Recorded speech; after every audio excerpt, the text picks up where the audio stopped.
Well, here we are again. Let me get the music adjusted. Hello, everyone.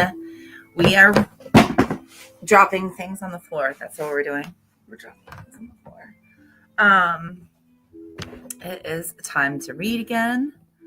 Yep, it sure is time to read again, but we're going to get hot.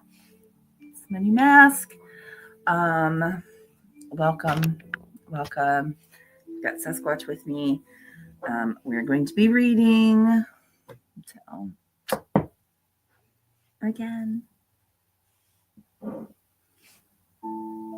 Why are you showing me this? I hate this layout on the StreamYards. I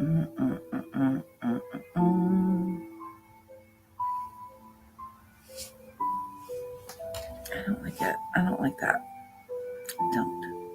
Anyway, hope everybody had a good weekend. Hope everybody has. It's choking me. Hoping everybody is off to a good start so far this week.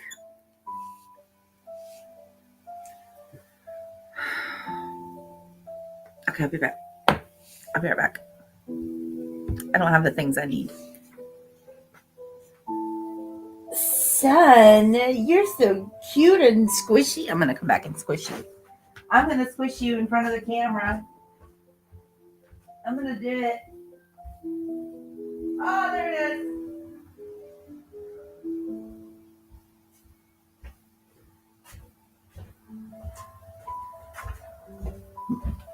I was looking for my devil's lettuce. So last week I used the fox mask and I didn't care for it. Did not care for the fox mask. Oh, it's too narrow around the eyeballs. So, I mean, if you're looking straight on, that's fine. But if you're trying to look down at, let's say, a piece of reading material, I can't really do that.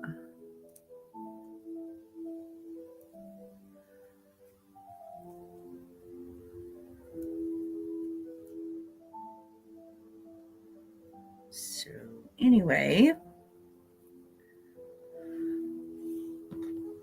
Oh, let's see. I have. Oh, God. It's almost spring, so I have. And I am a farmer. I've been a farmer all my life. My dad was a farmer before me. So, no, I don't have a big farm. I don't have a big garden like he did. But I still get down on the planting season. So I've got my first rounds of seeds planted and a few sprouts. Let's see. I think I've got some chamomile sprouted, some cilantro sprouted, and as of this afternoon, I had some parsley sprouted too. So, yay! Gonna have some. Gonna have some plants. Yeah. So getting ready for the planting season. Radishes, chard, potatoes, peppers, tomatoes, watermelon, cantaloupe. Let's see what else. Pumpkins for show. I love pumpkins.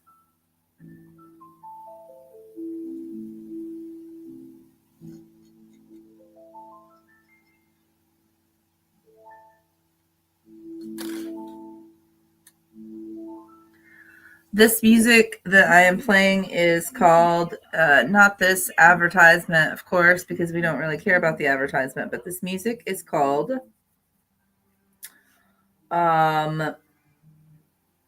Music, classical music for when you were plotting your revenge. Oh, son, you're just squishy, son. Stop sticking your tongue out. I see it. That's not your tongue, that's your lip. Son, get that lip back in.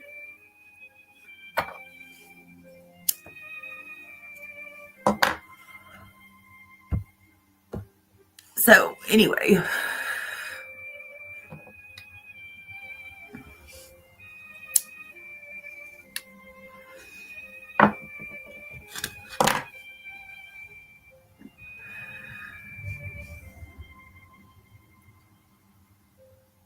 Why? How did this get closed?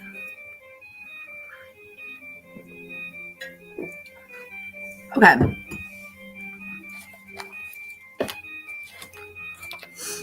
Let's do this.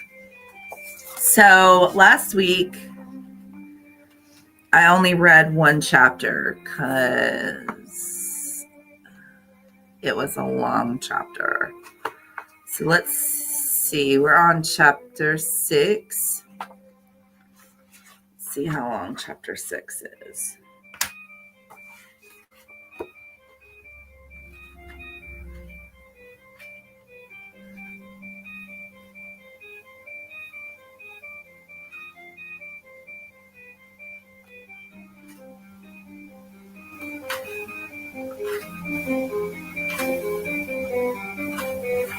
Ooh, chapter 6 is a long one too. We may just do one, but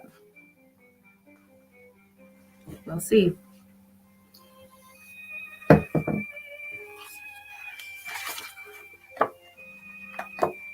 Where's my marker?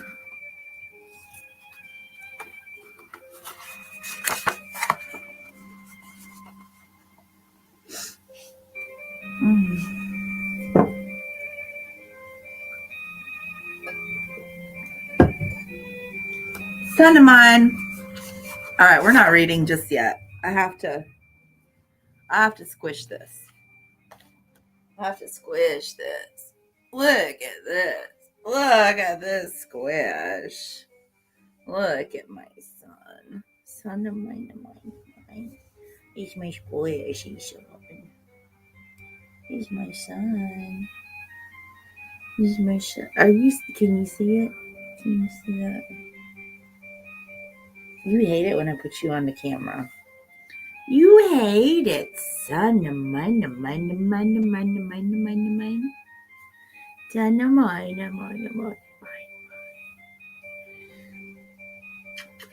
I love you, Squish. There you go. Okay.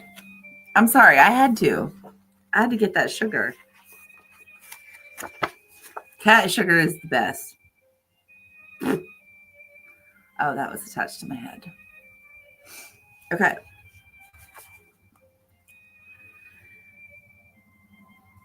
Let's see.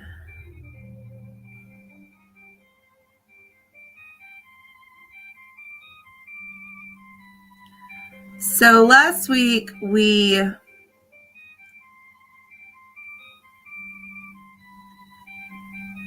trying to see where I left off. Okay. It seems like a weird start. What is this? Remove extension. Advisor added. I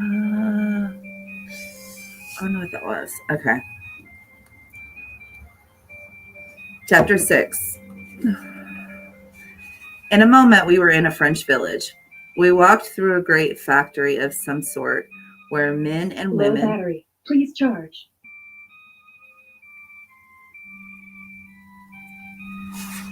Really? Really? That's what we're going to do? No, son, don't come over here, please. Let me fix this.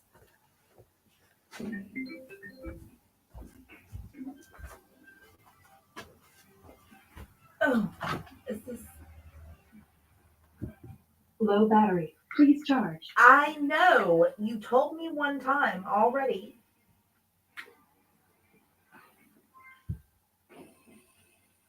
There we go. Oh. Okay.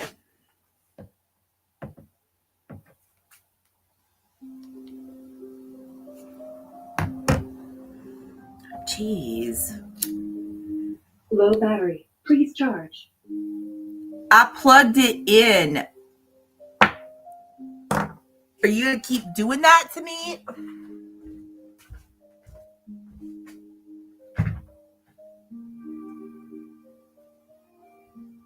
No, it's plugged in. And it's charging.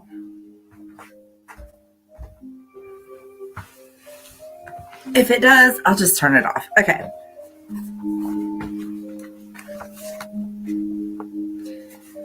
In a moment, we were in a French village. We walked through a great factory of some sort where men and women and little children were toiling in heat and dirt and a fog of dust. And they were clothed in rags and drooped at their work, for they were worn and half starved and weak and drowsy. Satan said, It is some more moral sense. The proprietors are rich and very holy, but the wage they pay to these poor brothers and sisters of theirs is only enough to keep them from dropping dead with hunger. The work hours are 14 per day, winter and summer, from 6 in the morning till 8 at night, little children and all. And they walk to and from the pigsties which they inhabit, 4 miles each day, through mud and slush, rain, snow, sleet, and storm, daily, year in and year out. They get 4 hours of sleep.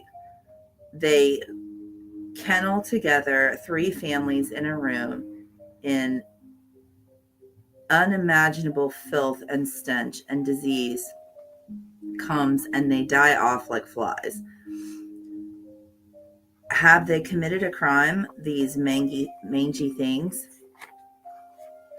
No. What they have done, no. What have they done that they are punished for? Nothing at all, except getting themselves born into your foolish race. You have seen how they treat a misdoer there in the jail. Now you see how they treat the innocent and the worthy.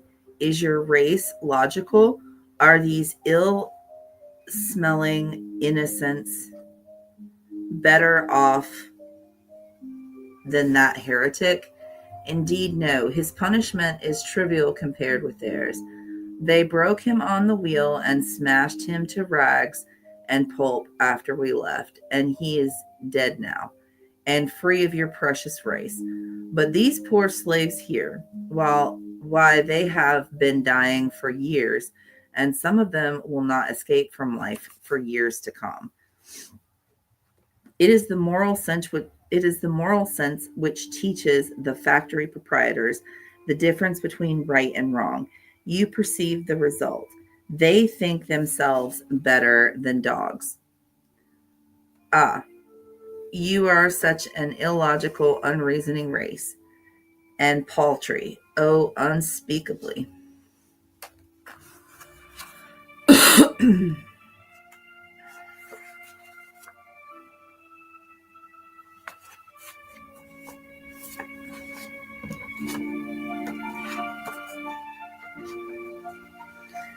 Then he dropped all seriousness and just overstained himself, making fun of us and deriding our people in our warlike deeds, our great heroes, our imperishable fames, our mighty kings, our ancient aristocracies, our venerable history, and laughed till it was enough to make a person sick to hear him.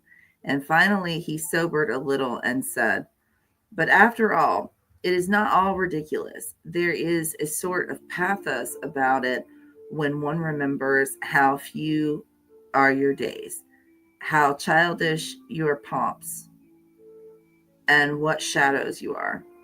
Presently, all things vanished suddenly from my sight, and I knew what it meant. The next moment, we were walking along in our village. and down toward the river I saw the twinkling lights of the golden stag. Then in the dark I heard a joyful cry. He's come again. It was Seppi Wallmeyer. He had felt his blood leap and his spirits rise in a way that could mean only one thing, and he knew Satan was near, although it was too dark to see him. He came to us, and we walked together. We walked along together, and Seppi poured out his gladness like water. It was as if we were a lover. It was as if he were a lover and had found his sweetheart, who had been lost. Seppi was a smart and animated boy, and had enthusiasm and expression, and was a contrast to Nicholas and me. He was full of the last new mystery now, the disappearance of Hans Oppert, the village loafer. People were beginning to be curious about it. He said he did not say anxious. Curious was the right word, and strong enough. No one had seen Hans for a couple of days.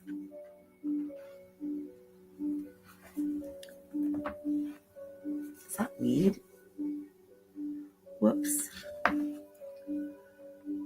Oh.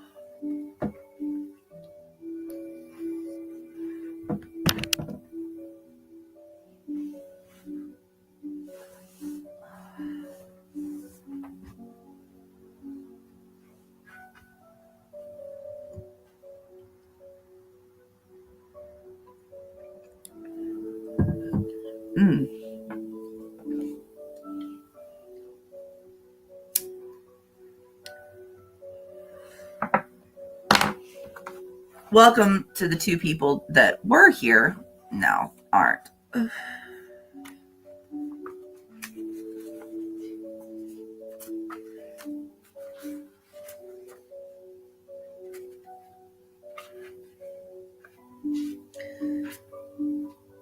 No one had seen Hans for a couple of days. Not since he did that brutal thing, he said.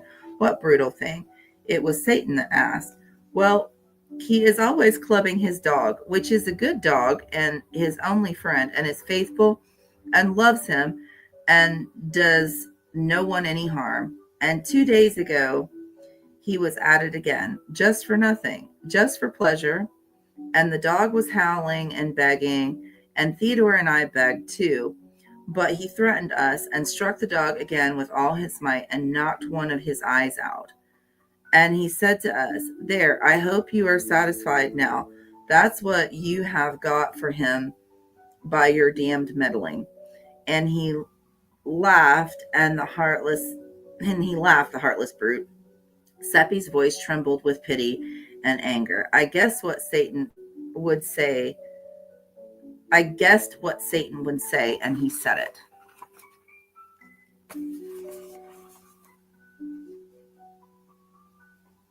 The YouTube police? Met who?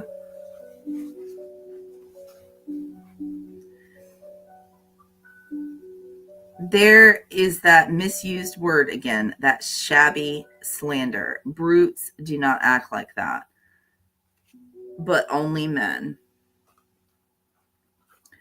Well, it was inhuman anyway. No, it wasn't, Seppi. It was human, quite distinctly human.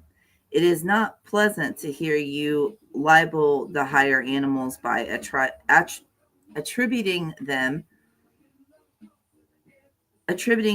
dispositions which they are free from, and which are found. What in the world is that? It's distracting.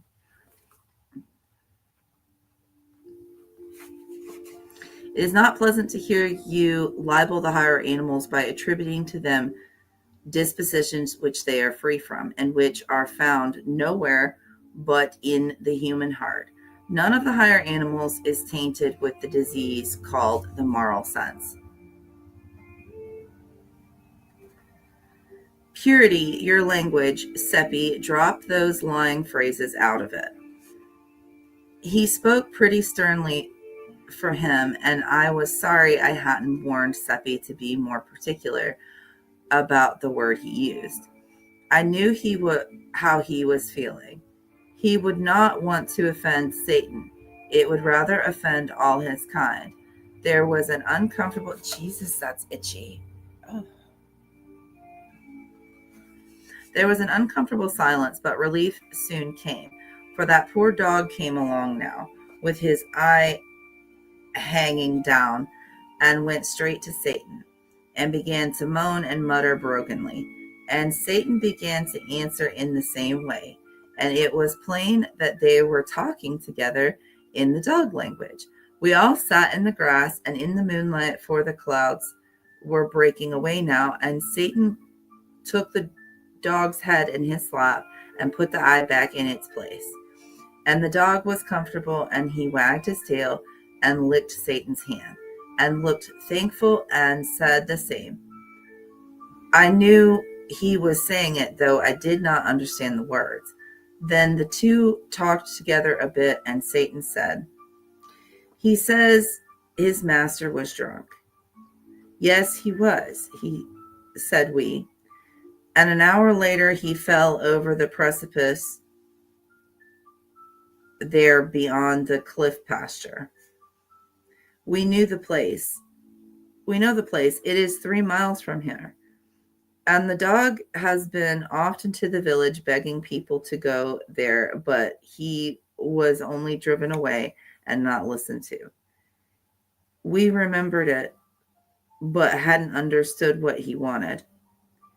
He only wanted help for the man who had misused him, and he thought only of that, and has had no food nor sought any. He is watched by his master 2 nights. What do you think of your race? Is heaven reserved for it, and this dog ruled out? As your teachers tell you, can your race add anything to this dog's stock of morals and magnanimities? He spoke to the creature, who jumped up eager and happy and apparently ready for orders and impatient to execute them. Get some men, go with the dog. He will show you that carrion, and take a priest along to arrange about the insurance, for death is near.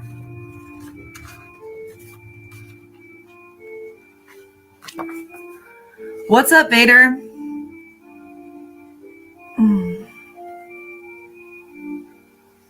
How you doing?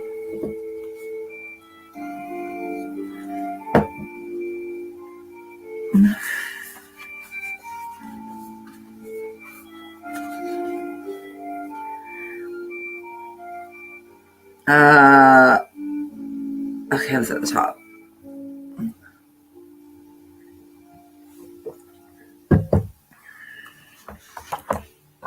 Smoke some more. How are you doing, Vader? How was your weekend?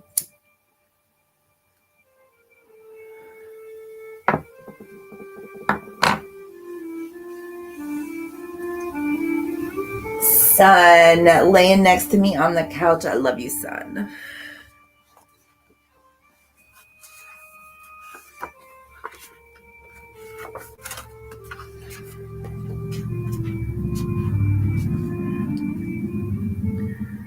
With the last word, he vanished. To our sorrow and disappointment, we got the men and Father Abbot, and we saw the man die. Nobody cared but the dog. He mourned and grieved and licked the dead face and could not be comforted. We buried him where he was, and without a coffin, for he had no money and no friend but the dog.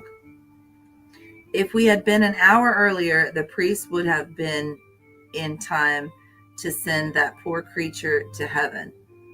But now he was gone down into the awful fires, to burn forever.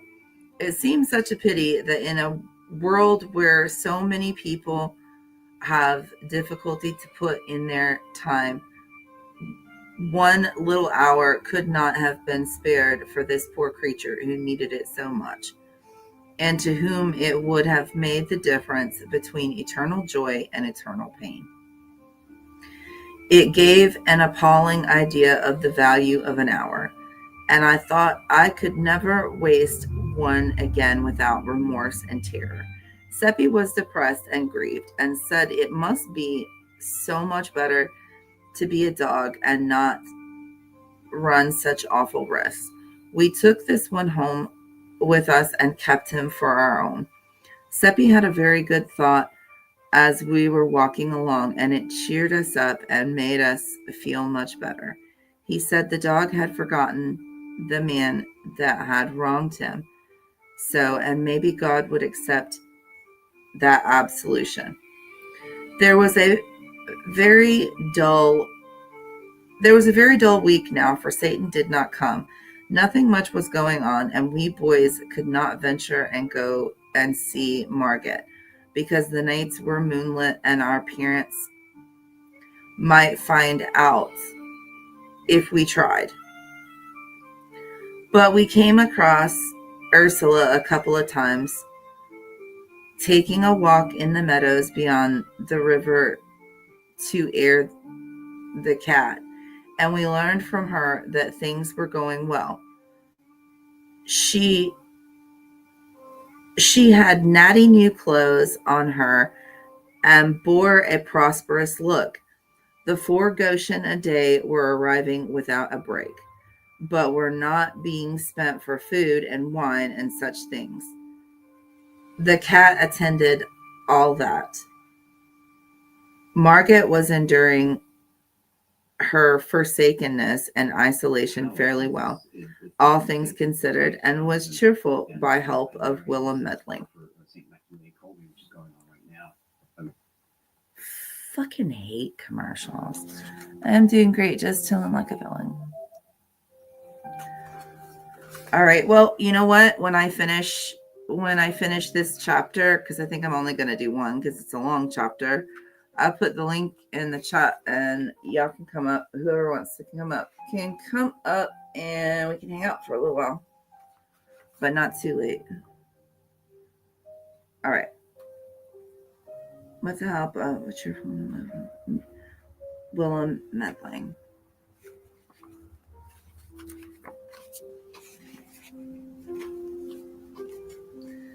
She spent an hour or two every night in the jail with her uncle and had fattened him up with the cat's contributions. But she was curious to know more about Philip Traum and hoped I would bring him again. Ursula was curious about him herself and asked a good many questions about his uncle. It made the boys laugh, for I had told them the nonsense Satan had been stuffing her with. She got no satisfaction out of us, our tongues being tied. Ursula gave us a small item of information, money being plenty now. She had taken on a servant to help about the house and run errands. She tried to tell it in a commonplace matter of course way, but she was so set up by it and so vain of it that her pride in it leaked out pretty plainly. It was beautiful to see her veiled delight in this grandeur, poor old thing. But when we heard the name of the servant, he wondered if she had been altogether wise, for although we were young and often thoughtless, we had fairly good perception on some matters. This boy was Gottfried Narr, a dull, good creature with no harm in him and nothing against him personally. Still, he was under a cloud, and properly so, for it had not been 6 months since a social blight had mildewed the family. His grandmother had been burned as a witch. When that kind of malady is in the blood, it does not always come out with just one burning. Just now, was not a good time for Ursula and Margaret to be having dealings with a member of such a family, for the witch terror had risen higher during the past year than it had ever reached in the memory of the oldest villagers. The mere mention of a witch was almost enough to frighten us out of our wits. This was natural enough because of late years there were many kinds of witches. There were more kinds of witches than there used to be. In old times, it had been only old women, but of late years, they were of all ages, even children of 8 and 9. It was getting so that anybody might turn out to be a familiar of the devil. Age and sex hadn't anything to do with it. In our little region, we had tried to extirpate the witches, but the more of them we burned, the more of the breed rose up in their places.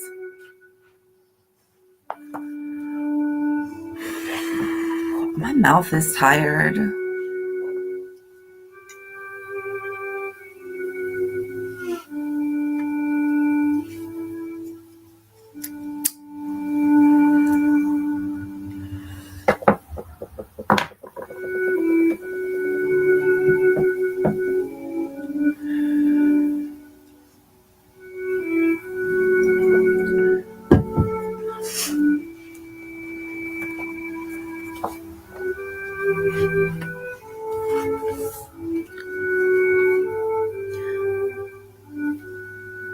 Once in a school for girls only 10 miles away, the wait, yeah, that's right.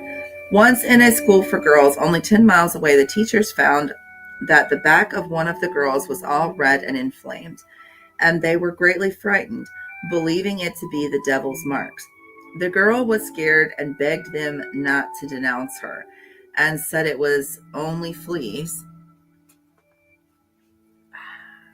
Speaking of fleas, I'm itchy. But of course, it would not do to let that matter rest there.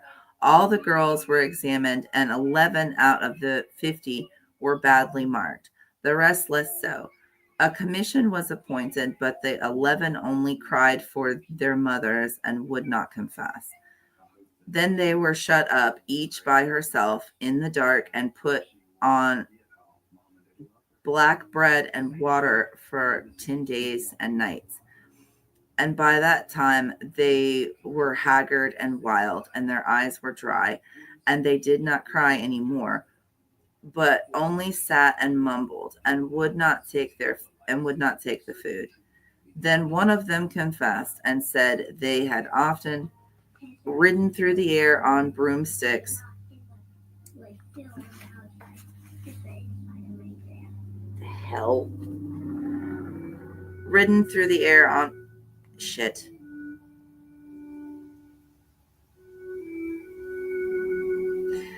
Then one of them confessed and said they had often ridden through the air on broomsticks to the witches' sabbath in a bleak place high up in the mountains, had danced and drunk and caroused with several hundred other witches and the evil one, and had conducted themselves in a scandalous way, and had reviled the priests and blasphemed God. That is what she said, not in narrative form, for she was not able to remember any of the details without having them called to her mind one after the other. But the commission did that, for they knew just what questions to ask, they being all written down for the use of witch commissioners 2 centuries before. They asked, did you do so and so? She always said yes, and looked weary and tired, and took no interest in it. And so when the other 10 heard this one confess, they confessed too, and answered yes to the questions. Then they were burned at the stake all together, which was just and right, and everybody went from all the countryside to see it. I went too, but when I saw that one of them was a bony, sweet girl I used to play with and looked so pitiful there chained to the stake, and her mother crying over her and devouring her with kisses and clinging around her neck and saying, oh my God, it was too dreadful, and I went away. Eyeballs fucking dry.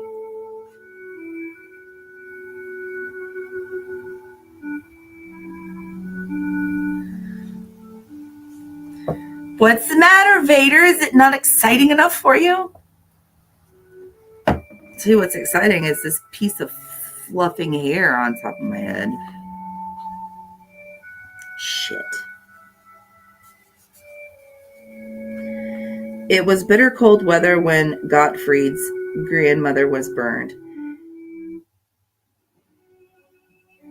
It was charged that she had cured bad headaches by kneading the person's head and neck with her fingers, as she said, but really by the devil's help, as everybody knew. They were going to examine her, but she stopped them and confessed straight off that her power was from the devil. So they appointed to burn her next morning, early in our market square. The officer who was to prepare the fire was there first and prepared it. She was there next, brought by the constables. Brought by the constables who had left her and went to fetch another witch. Her family did not come with her. They might be reviled, maybe stoned if the people were excited. I came and gave her an apple. She was she was squatting at the fire, warming herself and waiting, and her old lips and hands were blue with the cold. A stranger came next. He was a traveler passing through, and he spoke to her gently, and seeing nobody but me there to hear, he said he was sorry for her, and he asked if what she confessed was true, and she said no. He looked surprised and still more sorry then, and asked her, then why did you confess? I am old and very poor, she said, and I work for my living. There was no way but to confess. If I hadn't, they might have set me free. That would ruin me, for no one would forget that I had been suspected of being a witch.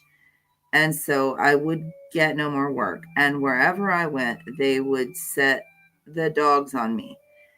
In a little while, I would starve. The fire is best. It is soon over. You have been good to me, you two, and I thank you. She snuggled closer to the fire and put out her hands to warm them. The snowflakes descended soft and still on her old gray head, and making it white and whiter. The crowd was gathered away. The crowd was gathered now, and an egg came flying and struck her in the eye, and broke and ran down her face. There was a laugh at that. I told Satan all about the 11 girls and the old woman once, but it did not affect him. He only said it was the human race, and what the human race did was of no consequence. And he said he had seen it made, and it was not made of clay, it was made of mud. Part of it was, anyway. I knew what he meant by that, the moral sense. He saw the thought in my head, and it tickled him and made him laugh. Then he called a bullock out of the pasture and petted it and talked with it and said, There, he wouldn't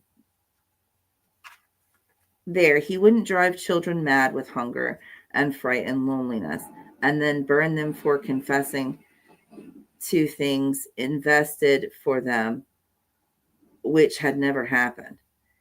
And neither would he break the hearts of innocent, poor old women and make them afraid to trust themselves among their own race, and he would not insult them in their death agony. For he is not besmirched with the moral sense, but is as the angels are, and knows no wrong, and never does it.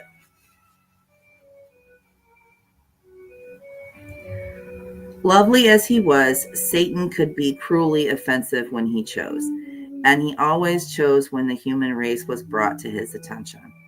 He always turned up his nose at it and never had a kind word for it. Well, as I was saying, we boys doubted if it was a good time for Ursula to be hiring a member of the Nar family. We were right. When the people found it out, they were naturally indignant. And moreover, since Margaret and Ursula hadn't enough to eat themselves, where was the money coming from to feed another mouth? That is what they wanted to know. And in order to find out, they stopped avoiding Gottfried and began to seek his society and have sociable conversations with him. He was pleased, not thinking any harm and not seeing the trap. And so he talked innocently along and was no discreeter than a cow. Money, he said, they've got plenty of it. They pay me 2 Goshen a week besides my keep, and they live on the fat of the land. I can tell you, the prince himself can't beat their table. This astonishing statement was conveyed by the astrologer to Father Adolf on a Sunday morning when he was returning from Mass. He was deeply moved and said, "This must be looked into." He said there must be witchcraft at the bottom of it, and told the villagers to resume relations with Margaret and Ursula in a private and unostentatious way, and keep both eyes open. They were told to keep their own counsel and not arouse the suspicions of the household. The villagers were at first a bit reluctant to enter such a dreadful place, but the priest said they would be under his protection while there, and no harm could come to them, particularly if they carried a trifle of holy water along, and to keep their heads and crosses handy. Keep their beads and crosses handy. This satisfied them and made them willing to go. Envy and malice made the baser sort even eager to go. And so poor Margaret began to have company again, and was as pleased as a cat. She was like most anybody else, just human and happy in her prosperities, and not averse from showing them off a little. And she was humanly grateful to have the warm shoulder turned to her and be smiled upon by her friends and the village again. For all of the hard things to be cut by your neighbors and left in contemptuous solitude is maybe the hardest. No, it's not. I like my solitude.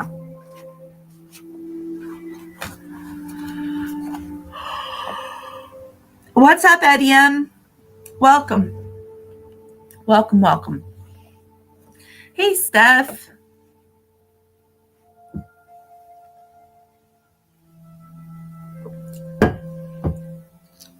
Damn. I'll tell you what. My eyeballs are dry.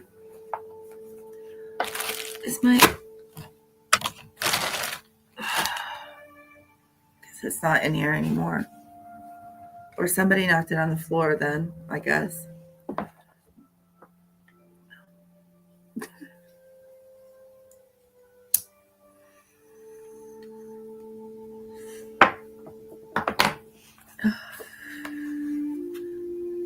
All right, let's see.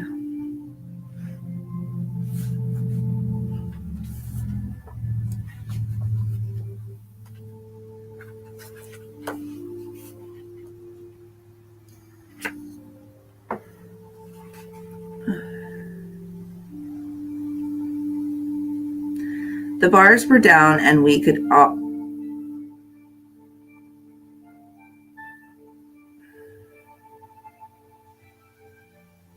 Okay. The bars were down and we could all go there now, and we did, our parents and all, day after day. The cat began to strain herself. She was provided the top of everything. She provided the top of everything for those companies, and in abundance, among them many a dish and many a wine which they had not tasted before, and which they had not even heard of except at second hand from the prince's servants. The tableware was much above the ordinary, too. Margaret was troubled at times and persuaded Ursula pursued Ursula with questions to an uncomfortable degree. But Ursula stood her ground and stuck to it that it was Providence, and said no word about the cat. Margaret knew that nothing was impossible to Providence, but she could not help having doubts that this effort was from there, though she was afraid to say so, lest disaster come of it. Witchcraft occurred to her, but she put the thought aside, for this was before Gottfried joined the household. And she knew Ursula was pious and a bitter hater of witches. By the time Gottfried arrived, Providence was established, unshakably entrenched, and getting all the gratitude. The cat made no murmur, but went on composedly improving in style and, oh my God, I can't say that word, prodigality by experience. In any community, big or little, there is always a fair proportion of people who are not malicious or unkind by nature, and who never do unkind things except when they are overmastered by fear, or when their self interest is greatly in danger, or some such matter of that. Esseldorf had its proportion of such people, and ordinarily their good and gentle influence was felt. But these were not ordinary times. An account of the and on account of the witch dread, and so we did not seem to have any gentle and compassionate hearts left to speak of. Every person was frightened at the accountable state of things at Margaret's house, not doubting that witchcraft was at the bottom of it, and fright frenzied their reason. Naturally, there were some who pitied Margaret and Ursula for the danger that was gathering about them, but naturally they did not say so. It would not have been safe, so the others had it all their own way, and there was none to advise the ignorant girl and the foolish woman and these warn them to modify their doings. The boys wanted to warn them, but we boys wanted to warn them, but we backed down when it came to the pinch, being afraid. We found that we were not manly enough nor brave enough to do a generous action when there was a chance. Oh God, I lost the picture. Oh no. Oh, it's right here. When there was a chance that it could get us into trouble. Neither of us confessed this poor spirit to the others, but did as other people would have done, dropped the subject and talked about something else. And I knew we all felt mean eating and drinking Margaret's fine things along with those companies of spies, and petting her and complimenting her with the rest, and seeing with self reproach how foolishly happy she was, and never saying a word to put her on her guard. And indeed, she was happy and as proud as a princess, and so grateful to have friends again. And all the time, these people were watching with all their eyes and reporting all they saw to Father Adolf. But we couldn't make head or tail of the situation.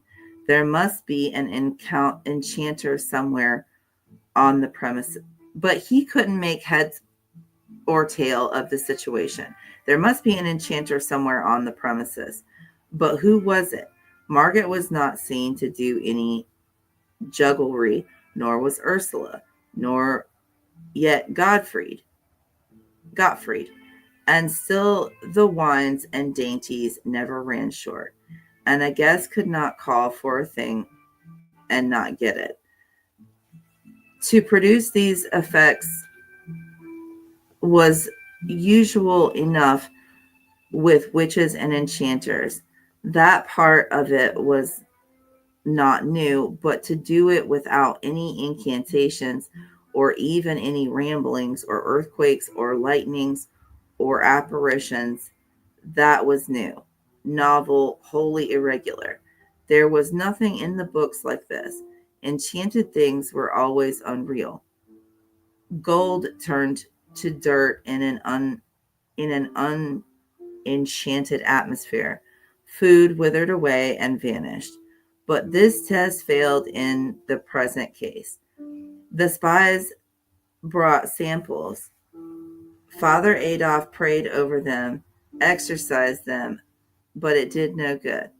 They remained sound and real. They yielded to natural decay only, and took the usual time to do it. Father Adolf was merely puzzled. He was not merely puzzled, he was also exasperated, for these evidences very nearly convinced him, privately, that there was no witchcraft in the matter. It did not wholly convince him, for this could be a new kind of witchcraft. There was a way to find out as to this. If this prodigal abundance of provender was not brought in from the outside, but produced on the premises, there was witchcraft, sure. That was a hard sentence. What up, JT?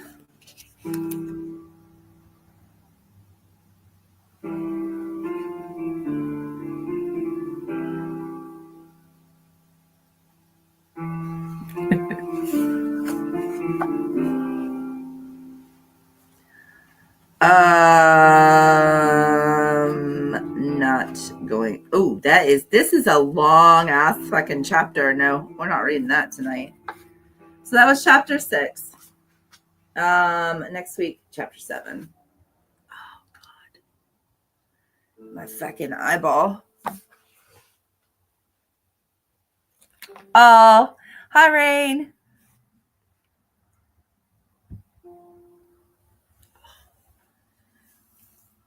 Oh, this is the one that gets stuck in my hair. Ew, the mask gets stuck in my hair. It hurts.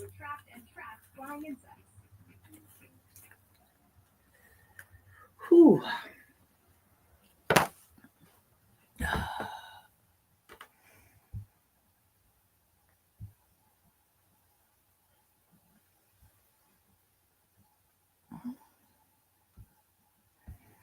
How was you guys this weekend?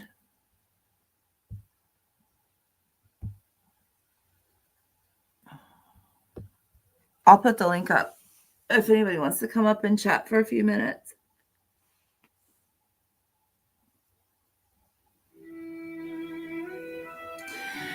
Yeah, man. So I was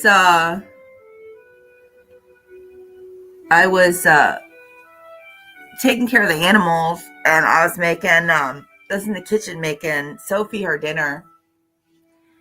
And I seen JC was live, so I popped into her chat and I said hi, and she was like, "Oh, I heard you were on JT's talking shit about me." I was like, "What did I say?" I was like, I pretty much remember everything that I say. I was like, "Yeah, no." I told JT that let's see, he said I was homely the first time he saw me. and then they all made fun of the way that you looked. And let's see what else. I don't ever remember saying anything other than that. And she's like, "Oh no, you were I heard you were saying shit about my stream. Everything gets reported back to me." I'm like, okay, right, all right, but nothing specific, nothing specific that you heard me say, and you won't, because I don't talk about people, not like that.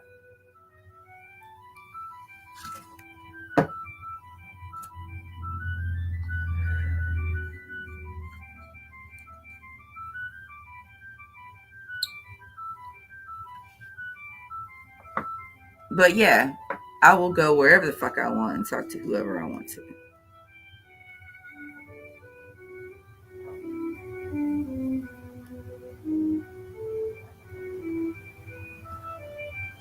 Except for Tiffany's stream. I won't go there. That's not a place I want to go.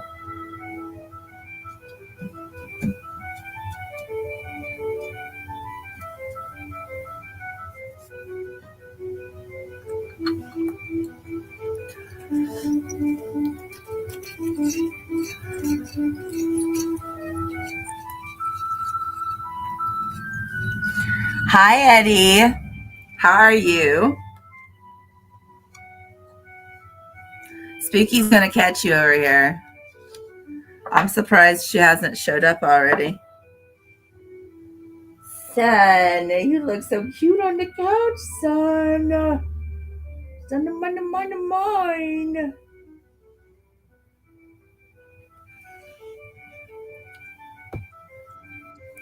Hey, JT. Hey, what's up, Jen? What's going on? Not much. Rain's here too. Hi, Jen. Hey, Rain. Hey, how are you? Did you watch your True Facts About Owls video? No. She's scared of owls. She I don't just like doesn't like the way they look. Oh, yeah. I think they look cool, but she I guess the face. Is it the face that creeps It's you? the face, the eyes, they creep me out. Yeah, she doesn't like I their mean, eyes. they're creepy. Well, I thought you would like that video because it's actually that guy Z Frank. He does a lot of True Facts videos about animals, and they're really funny. Yeah, no, I couldn't even get her to look at it because she just can't. Like, Yeah. I could tell her the cutest baby owl, you still wouldn't look at it. Oh, I'm sorry. I just thought you didn't like them. I didn't realize it was like No, it's not that she doesn't like them. Like as a, it's nothing like Like they personal about them. She just thinks they look scary. Like literally, they scare me. Yeah. Well, they are scary, and their ears are actually at 2 different levels on each side of their head. Do you know that? That's interesting. Why is that? Like, because they have binocular vision and that they see with their ears. I know it sounds weird, but if you watch that video, it would explain it. It's like riding a bike and trying to catch a burrito with your foot. Yeah, but they're like really accurate though when they catch things. Like yes. Well, it's the binocular vision. Yeah, I'll have to check it out. I know she won't watch it with me, but so yeah, how's everything? I saw you were reading that book. I remember I've only read that book once, and it's been a while. That wasn't that his last book that he wrote? I'm not really sure. I just know that it was such a controversial book. Like it never really came out until they could release it, or it was never really popular until they released it, or never really heard about until they released it. And then by then everybody had kind of really, Mark Twain, who cares about Mark Twain? So now that it's like socially acceptable to read this kind of stuff, it's just not a very well-known book. No, I feel like that would have been controversial at the time for sure. Yeah. Oh, yeah, for sure. It's pretty. Yeah, it's. I don't know how to put it, but yeah, I remember the gist was, and I haven't been listening the whole time, but like, when was this supposed to take place? Like, what is it, like the 1500s? Yeah, the 1500s. Okay, and it's like, where are they? Like in France or something? Like I forget what. Yeah, it's like a country that's between yeah, basically in the Alps, like between French and Austria. And this guy, I remember, like he strolls into town, and basically he calls himself Satan, right? Like he doesn't say he's the devil, but he says his Yeah. name is Satan, and He he's tells like, yeah, he tells them all his name is Satan and that that's not him, but that's his uncle and that he's an angel. and he's able to perform all these like miracles and things like that. Like, yeah. but isn't it one of those things? It's like the genie thing where it's like a catch. Like, if he does something for somebody, like it ends up being bad, right? Like it ends up Correct. Everything, all these good deeds that he's doing, like, like the priest finds the wallet full of money and it turns out to be the same amount of money that the astronomer lost last week. And so he goes to jail, and then, and then the cat, his niece and her, I don't know what she is. I guess she's a helper. She's like the head maid of the house, but they only have one. So like she finds like the Satan gives her this cat that produces money and anything that they want. So any food, all this stuff is just coming out of nowhere. And now the whole town thinks that they're witches and they're about to capture them and burn them at the stake. So yeah, pretty much everything that he does cool turns out to be it's like a joke. Yeah.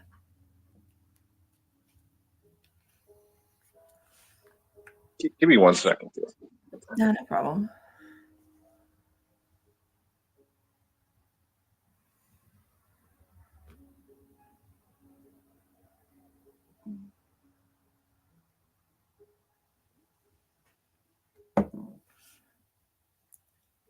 Okay, thank you, Matt. I appreciate it. Gotta watch out for Eddie.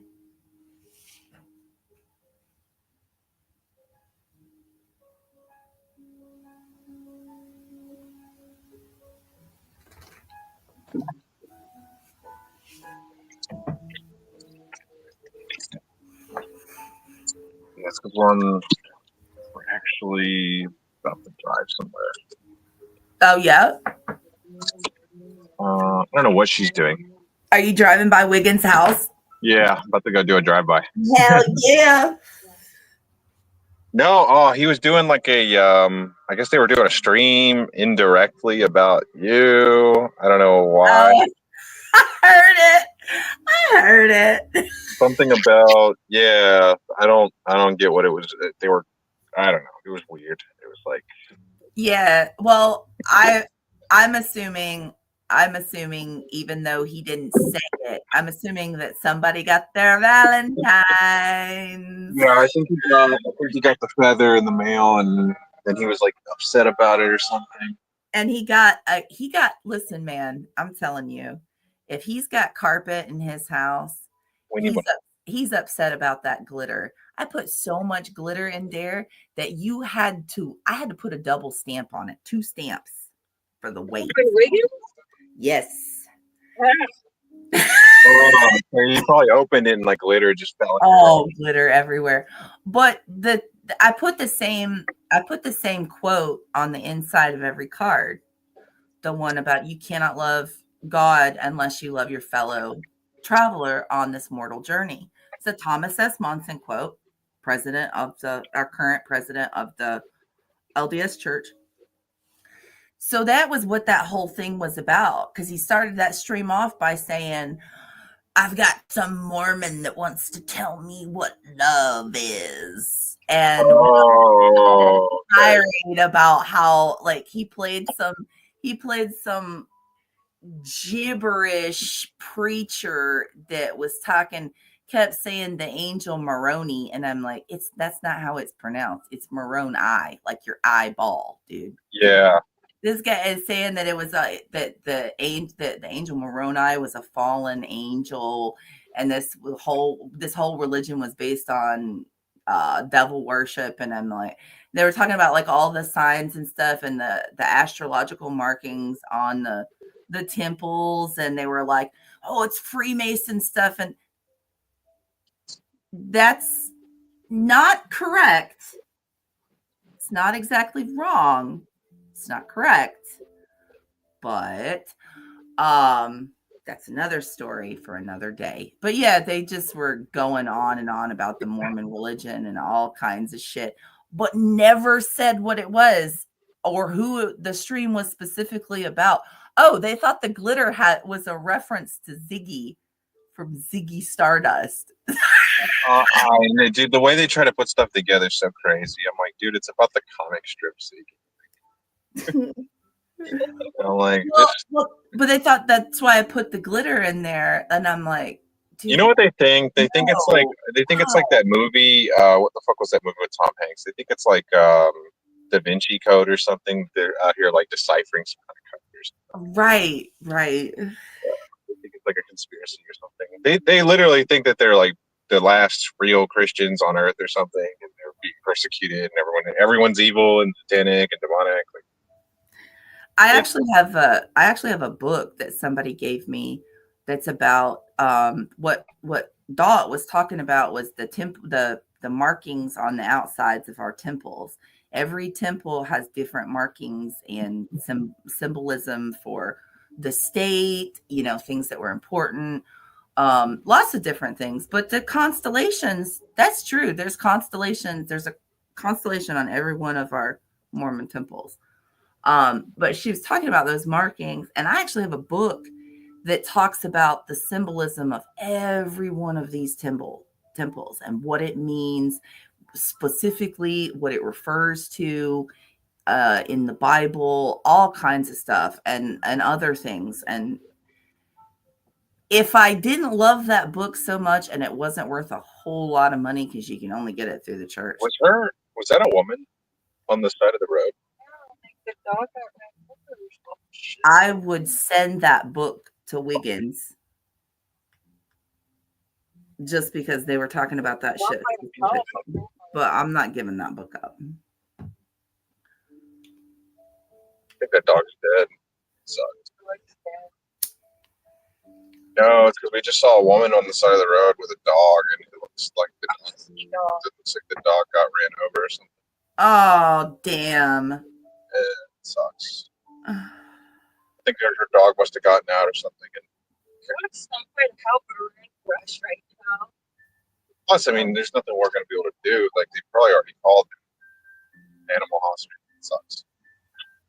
I know, dude. It was the dog the other day that almost ran out in front of me. I was like, holy shit. I thought he was going to wait, and then he just darts out in front of me. Like, I'm like, whoa. No, I narrowly missed him. Like, narrowly. I was like, ooh, lucky nobody else is out here because I was able to hit the brakes a little bit. But sometimes you can't. Yeah. We where I live is it's marshland. It's a series of peninsulas basically connected by bridges and a lot of marshland. And on either side of the road, the Army Corps of Engineers, when they were building that road, they built these trenches that are very deep. So the overflow water can go into those trenches and it won't go over the road. Well, it's really dangerous to go off the road on some parts because you could go into one of those ditches.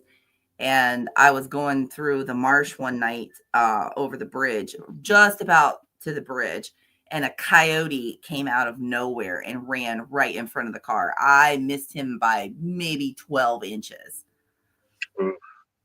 But there's nothing to do. You can't run off the road. So all you can do is close your eyes and slam on the brakes. No, yeah, sometimes it's, luckily I've never hit an animal, but if it came down to it and there was no, like, if I'm putting somebody else in danger or myself, I'm going to hit the animal. Like,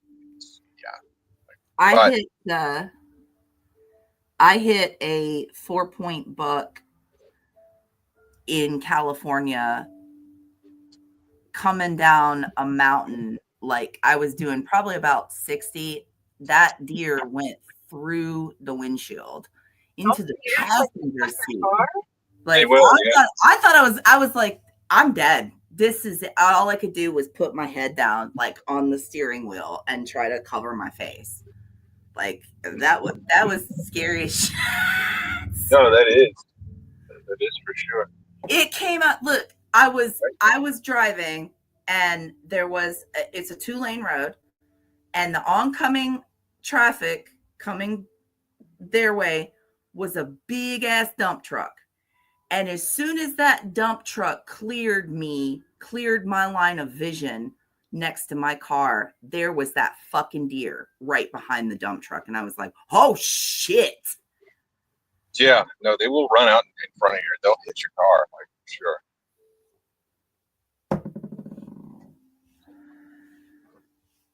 Yo, what's up, YouTube police? Yeah, I feel bad for that lady though. Like she was there with her dog, like in her lap, and like, dude, that dog looked like it was already dying or dead. Oh, the dog he didn't look good. Sucks too. I like this kind of dogs. Hopefully, hopefully they were able to save it, but it looked dead. Yeah, all right, YouTube police, if that's your thing, but it's not what gets me going. So cool, bro. Cool story. I've seen you around, YouTube police. I'm not sure who you're supposed to be. It doesn't really matter. Who is it? It's Matt. Oh, Matt. Is Matt the quiet guy? I don't really know Matt. I don't really know a lot of people. I tried not to get to know a lot of people. Yeah. It's probably best not to know a lot of these people. Fucking weirdos. Yeah, I don't get too comfortable, too friendly with these people either. Like, I'm not even going to pretend to be people's friends around here. Like, I know a lot of them will, like, I don't know if they really think that they're each other's friends or they're just pretending to be each other's friends, but I don't see people. Well, it's easy when I go to chats. It's easy to avoid people and not talk to strangers. People say hi to me all the time. And unless I know who it is, I'm like, okay, yeah, just ignore you. But when you run your own streams and people come here, you kind of can't be a dick to everybody. Yeah, you got to be a little more open, I guess.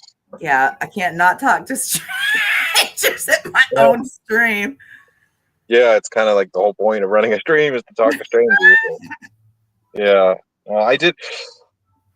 Yeah, but I feel like the streamers get a lot more shit. Not that you've encountered that yet, but if you started running panels, trust me, like everybody would have a fucking problem with something you're doing or not doing. JT, I'm telling you guys, listen, I have been through this. Like, this is the after effect. I used to run panels all the time. And you would caught a lot of shit for it. I used to run panels with like 70, 80 people in my chat, fucking I've been called everything, and I've always cammed up, even when I was 75 pounds heavier. Oh wow. So, I don't care. I don't give a shit. I've been doing this shit for a long time. I used to be a member of the drama sphere. That was my community. And a little bit of the Boit. Hung out there too. I know a lot of these people. German lady, I've known German lady for years now. She seems all right. I like her. All right. She's part of that drama. She's part of that drama panel shit universe and trolling communities and all that stuff. So she makes her enemies, but she's never personally fucked with me. Right. Yeah. She's never fucked with me. So that's kind of, to me, like she's always been civil. She's always been hospitable towards me. Not ass kissy, but, respectful. Hi, Jan. How are you? So I've got no reason to complain about her. And trust me, I used to get it all the time. It's another reason why I don't stream anymore. Lots of reasons why I don't stream, but I used to get that shit all the time with being friends with everybody on YouTube. You get these people coming to you. How can you be nice to that person? I don't like them because they did this to me, and 5 years ago they called me a fat cow. Okay, all right, And it's cool. somehow your job to like fucking defend them for some reason. Like It's my job to know everybody's back history and not let certain people be around other certain people. And I know I can't talk to you because 5 years ago you called my friend a fat cow. yeah, that's the same shit that was happening to me. They all start trying to bombard me with their history and their lore, and I'm like, dude, I don't care. Just if you guys want to fight on my panel, like I'll let you do it, but don't make me pretend to care like about any of your shit. Like I don't care. Right. They're like, oh, you're I mean, enabling. like you saw, you have you have you have encountered my YouTube ex. Oh, So that guy's a fucking you weirdo. you can just imagine the shit I got for dating that fucking guy. That guy is a true weirdo. I'm not gonna, there's no way to sugarcoat that. That guy's a weirdo for sure. I'm not saying that's your fault. You didn't know that, I'm sure.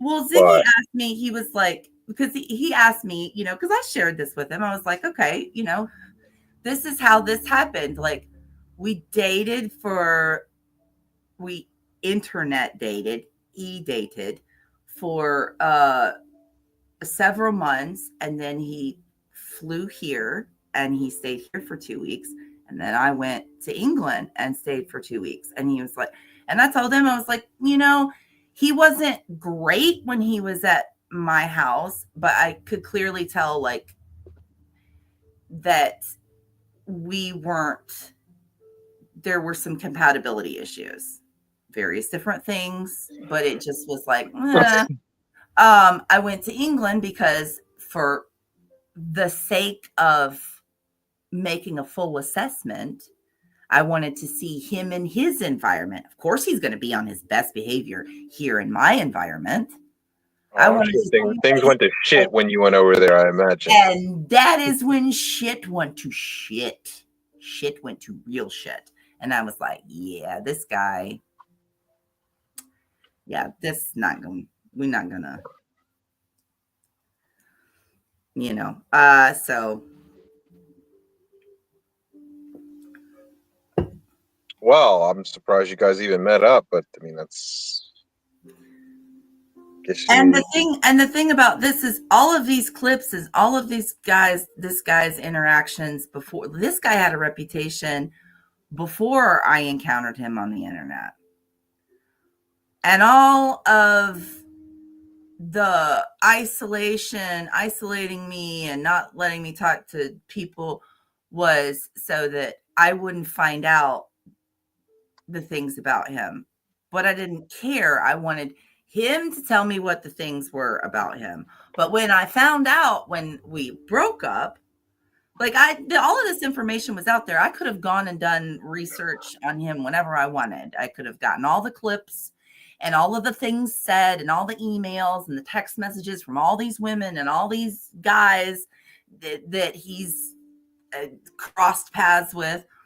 I could have, but I relied on him to tell me the truth. I want you to present yourself. I want to see what my assessment of you is. And then afterwards, when all of this evidence was presented to me by different people, this is this clip and this is this and this is this and all of this stuff. I'm like, okay, yeah, he's like this with everybody. This is an insane person. Yeah, I mean, the first time he came up on my stream, the dude was already acting unhinged as hell. And then somebody tells me, this guy's running a stream and he's like replaying my stream, and he's like bitching about how I handled it or something, like whatever. Yeah. And then what did I do? I copyrighted him while in the middle of the stream, and it took his stream away, and he got so mad. Oh my God. I bet he did. I bet he did. He's a psycho. He hates when people kick him off panels. He hates to be silenced or they turn his mic off. He can't speak. So I can imagine you took his stream down midstream. I bet he was hot.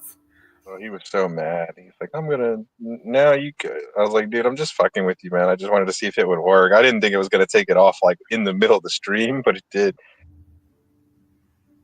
And he's all butthurt and shit because you got to put your email address, but I put like a throwaway email, Yeah. is because I don't use my main email on here, so it's like one of my throwaways. And he's sitting there thinking it's my old username, Jonathan Tudor, and he's thinking that that's like my actual name. He's like, "Oh, well, now I have your name. You fucked up," and da da da da. Like, you fucking weirdo. Anybody could tell you that was my old username, bro. He's a psycho. And he has been what they call sectioned over there. Basically like what you would call committed here. He Not needs to just be. Yeah. yeah, so and that whole living situation that he's on, when that stream of Sam Hill's, the reason that stream pissed him off so bad was because I was telling people about the experience that I had with at that place, and that he was in some sort of halfway house. He got pissed because he thought I was telling people that he was homeless. Oh, wait a second. He doesn't know what a halfway house means. But that is what it is. That's where he lives. I had to go to an appointment. The reason he could only stay 2 weeks over here was not because of any kind of visa issue. He could have stayed for a couple months if he wanted to on vacation. But the reason that he could only stay a couple weeks is because that situation that he was living in, he had to have an appointment with them every week. And Yeah. he said he had to meet with his apartment manager every week. And that that 2 weeks was the most that he could go without the meeting if he told them in advance. So yeah, they had him on a pretty short leash, pretty much. Like, when I went there, he had to go to one of these. He had to take me with him to one of these meetings. I was like, I need to go. Why? And he's like, oh, because my apartment manager wants to meet you. I'm like, why? No, that's not what that meeting was. Those were very pointed questions like, how's everything going? How are you like a social worker would come out and ask, are you looking for work? How's are you doing anything? How's your life going? And I'm listening to these questions and I'm like, oh my God, he's in some sort of this is like a rehab house. Oh yeah, like a government program. Like, yeah, like he's got a social worker coming out to the house. He's not an alcoholic, and I'm not aware of any arrest record or that they do that kind of thing in England. From people that I've talked to, that's not a thing that they do in England. That's only something that they do as a social program for people that are being rehabilitated from alcohol or prescription medication addiction, I don't know, things or mental issues. And I'm like, oh, yeah, that makes more sense now. Okay, you can hear me? I think it just kind of kicked me. I'm not sure. Am I here? Okay. Yeah, you're here. Okay, cool. And then he used to tell, okay, his backstory is he doesn't live on government funds, even though that's what he lives on. He lives on government funds. His backstory is that he had a career in the music industry. He had a music business that he ran until his mom got sick. And so he sold off his music business and he had a modest amount of money stashed away that he was living on, from the sale of his music business. Complete, utter fucking lying horse. Bullshit. Yeah, total bullshit. No. Music business. You got a fucking social worker coming to the house, and you're saying you're like living off like bro's acting like he's retired or something. That's crazy. You know, I gave him one of my old phones. I'm so glad I wiped that bitch before I did. What did you gave him one of your old phones? Yeah. He when we met, he complained and complained and complained about his phone and how shitty his phone was. And oh, I fucking hate this phone and it's so bad. I can't get good reception and Wi-Fi signal, all this stuff. So when I flew out to England, he complained about it for months and never did anything about it. We got My family and I got new phones. And so I had an old iPhone, not old, like a couple years old. And I was like, would you like it? I will give it to you. And he did. I took that phone to England and gave him that phone. And he bitched about it the whole fucking time. I fucking hate Apple products. This is such a piece of shit. Okay. No gratitude, like No thanks for gratitude whatsoever. No, that guy's a total. Yeah, I don't, there's a lot of words I could use to describe him. But, yeah. like, But what was I gonna say? Yeah, no, you dodged a bullet with that guy for sure. But no, it's cool that you're still doing the reading, the book readings. Is there like Ziggy's cool with that? he needs to be. I the way I don't get in people's shit, like, you know what I'm saying, I stay the fuck unless they're asking me. I don't really interject myself, but my opinion on that, I don't I don't think you're I don't think you're doing anything wrong. You know what I'm saying? Like, I get his deal with I get his deal with dudes, right? Saying stupid shit to me. he's right about that. Yeah, he is. Yeah, he's right. But I get that. I get that. But okay. But I've been as I've clearly established, I've been doing this for a long fucking time. I know how to ignore it or respond to it in a way that doesn't provoke it any more of it. And yet you'll get that when you first start doing streams like this. And I did.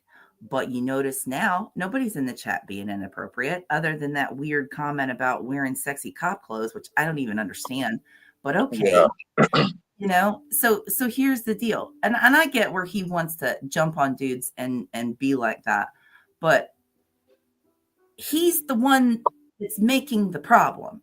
He's the one bringing this internet stuff to me and saying, don't tell people you shit your pants. People are going to make fun of you. I don't care. It's you that is bringing the problem to me. It's not me complaining about people making fun of me or me complaining about dudes in my chat making inappropriate gestures. Again, I know how to ignore it. So here's the deal. And no, do I want him coming in here slinging his dick around and being shitty to everybody? No. But people see the way that he talks about me and makes jokes about me and to me and in situations, and they think it's okay to say that. They think it's okay to treat me that way. They also think it's okay to treat me that way when he's not here. Does he need to come in and be a bully? No, but he could come in and just say hi and let his presence be known. If people know he's around, nobody's going to talk to me like that.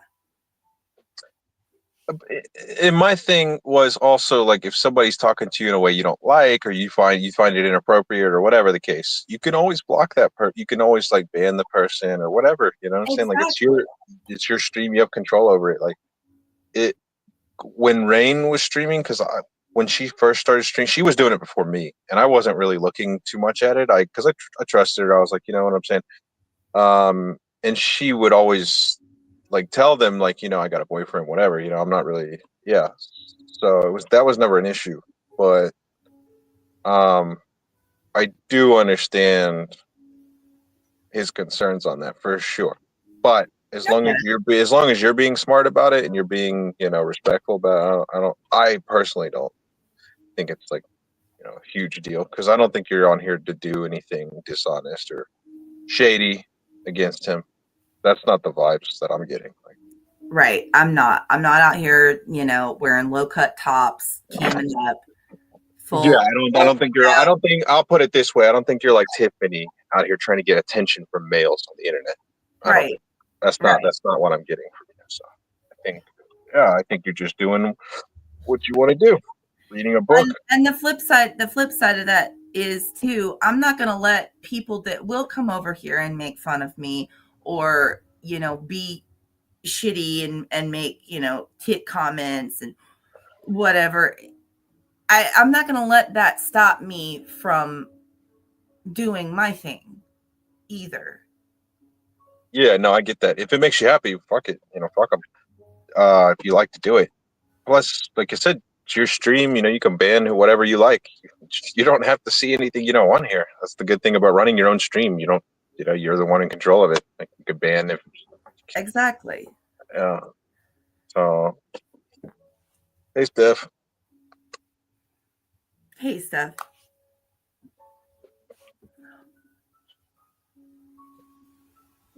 Well, yeah, I don't know. I hope you guys are all right. Hope you guys are doing good.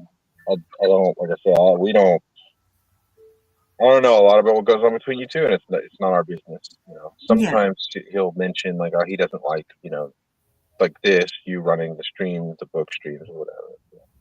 And I wouldn't mind I don't mind talking to you guys like in private about that kind of thing. I don't mind that, but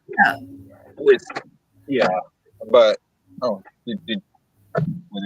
give me 1 second. 1 second. Okay.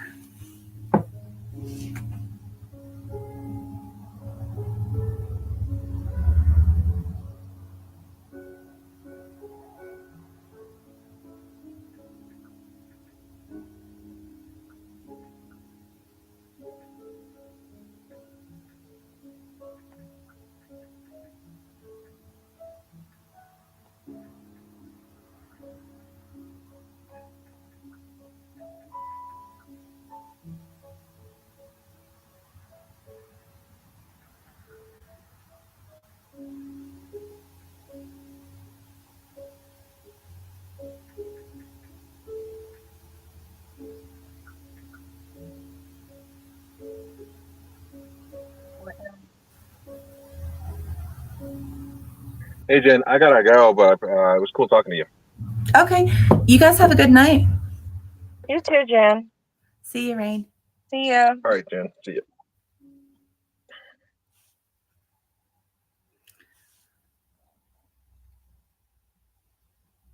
I'll never yell at you, Steph. You're my favorite woman on here.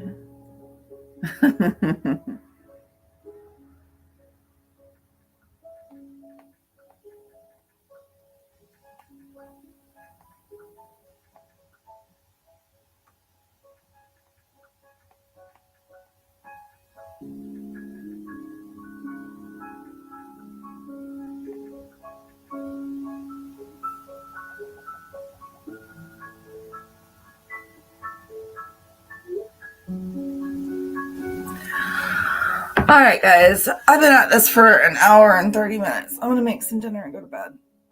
It's already 9 o'clock, too. So, all right. Y'all have a good night. I'll see you next Tuesday.